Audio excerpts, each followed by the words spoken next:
Hello friends, welcome to my YouTube channel. आज के इस वीडियो में जो आपका बिहार डीएलएड का 16 सितंबर 2022 का फर्स्ट शिफ्ट का एग्ज़ाम हो गया दोस्तों। तो फर्स्ट शिफ्ट में पूछे गए सभी क्वेश्चन इस वीडियो में डिस्कस करेंगे। तो इस वीडियो को पूरा ज़रूर देखिए। वीडियो अच्छा लगे वीडियो को लाइक और शेयर जरूर करें। चैनल पर नए हैं तो चैनल को सब्सक्राइब करके नोटिफिकेशन बेल को ऑन कर लीजिए। जब आप नोटिफिकेशन बेल को ऑन करेंगे तभी मेरे नए वीडियो की नोटिफिकेशन आप सभी लोगों तक आसानी से पहुँच जाएगी। पिछले वीडियो में काफ़ी बच्चे पूछ रहे थे कि सर पेपर का लेवल कैसा आ रहा है, किस सेक्शन से सबसे ज़्यादा क्वेश्चन पूछे जा रहे हैं। तो आप लोग देख सकते हैं गणित कठिन तो करंट अफेयर्स से ज़्यादा प्रश्न, सबसे ज़्यादा हिंदी और गणित से प्रश्न पूछे जा रहे हैं। तो ये आपको ध्यान में रखना है कि सबसे ज़्यादा जो है हिंदी और गणित से प्रश्न पूछे जा रहे हैं। डीएलएड संयुक्त प्रवेश परीक्षा में इस बार गणित में लगभग 10 प्रश्न घुमावदार और विज्ञान के प्रश्न आसान थे। रीजनिंग में करंट अफेयर्स से अधिक प्रश्न पूछे गए। वहीं हिंदी और अंग्रेजी में व्याकरण से अधिक प्रश्न पूछे गए। बुधवार को परीक्षा देकर केंद्र से बाहर निकले छात्रों के अनुसार रीजनिंग बहुत ही अच्छी आई। छात्र पीयूष रंजन और प्रशांत कुमार ने बताया है गणित में थोड़े घुमावदार प्रश्न थे, इसमें कई प्रश्न छूट गए। ऑनलाइन मोड से ली गई परीक्षा में राज्य भर से 2,30,000 परीक्षार्थियों को शामिल होना था।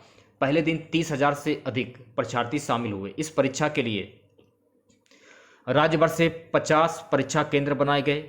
केंद्र पर कई छात्र जूता मोजा पहनकर आ गए।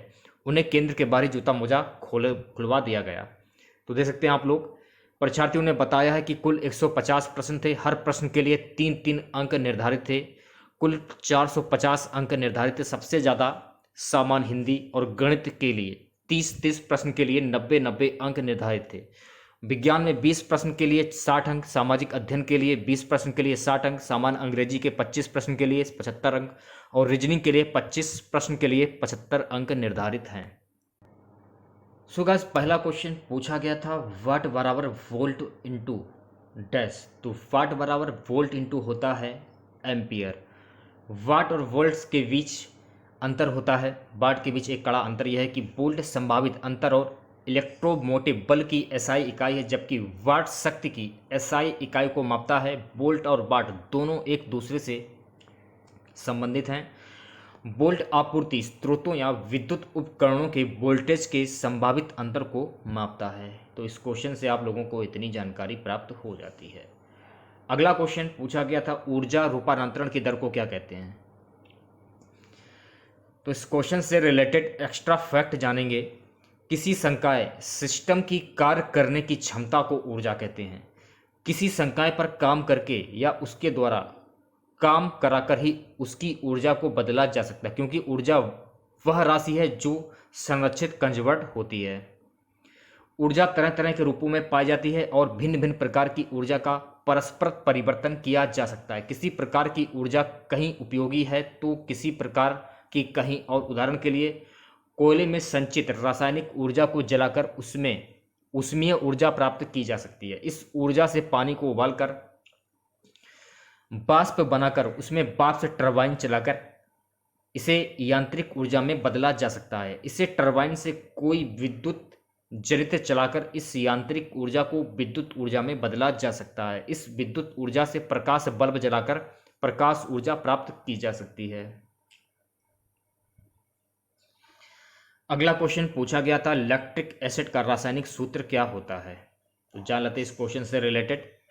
लैक्टिक अम्ल विभिन्न जैव रासायनिक प्रक्रमों में प्रमुख भूमिका निभाने वाला एक रासायनिक यौगिक है। इसे सर्वप्रथम स्वीडन के रसायन विज्ञानी कार्ल विल्हेम शीली ने 1780 में विलंगित किया था।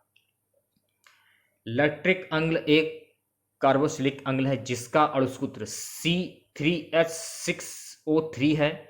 मांसपेशियों में इसी अम्ल के एकत्रित हो जाने के कारण थकावट पैदा होती है। तो इस क्वेश्चन से आप लोगों को इतनी जानकारी प्राप्त हो जाती है।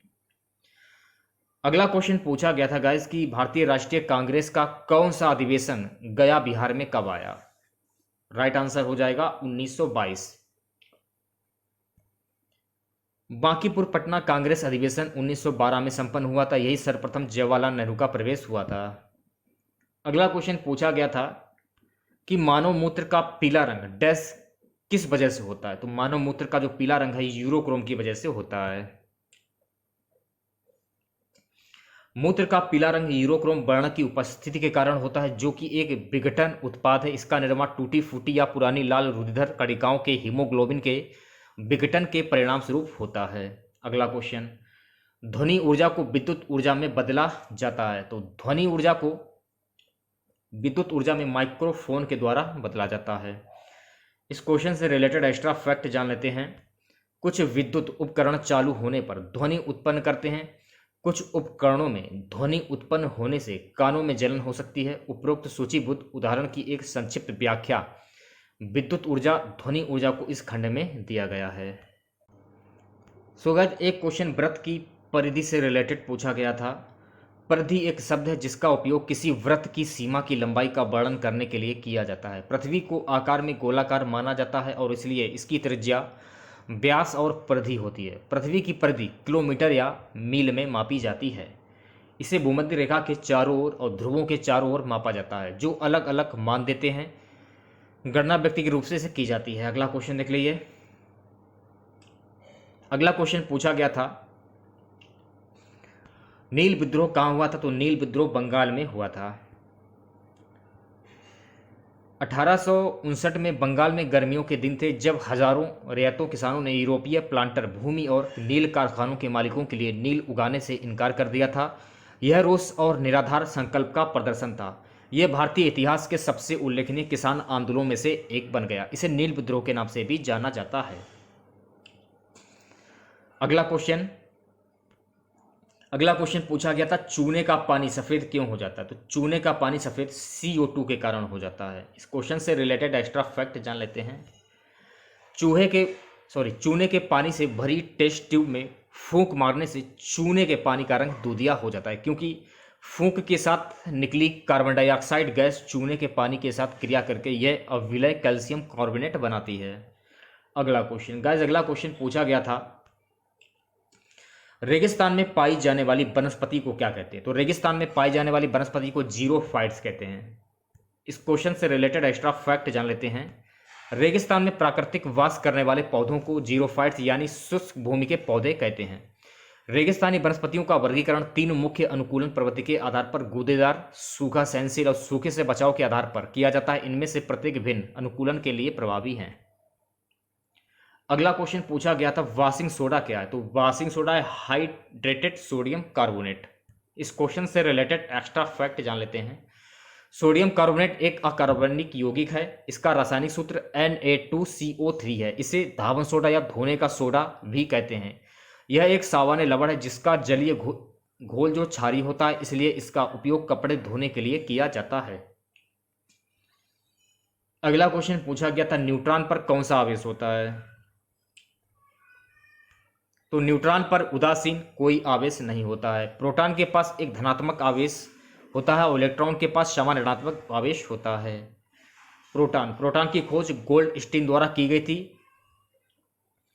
प्रोटॉन का नाम रदरफोर्ड द्वारा किया गया था। एनोड किरणों के प्रयोग से प्रोटॉन प्राप्त किया जाता है। यह धनात्मक आवेशित है। यह नाभिक में उपस्थित होता है।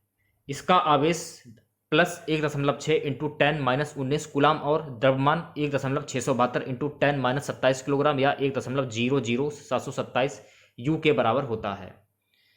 अगला क्वेश्चन पूछा गया था, एडोल्फ हिटलर किस देश का था? तो एडोल्फ हिटलर जो है जर्मनी का था।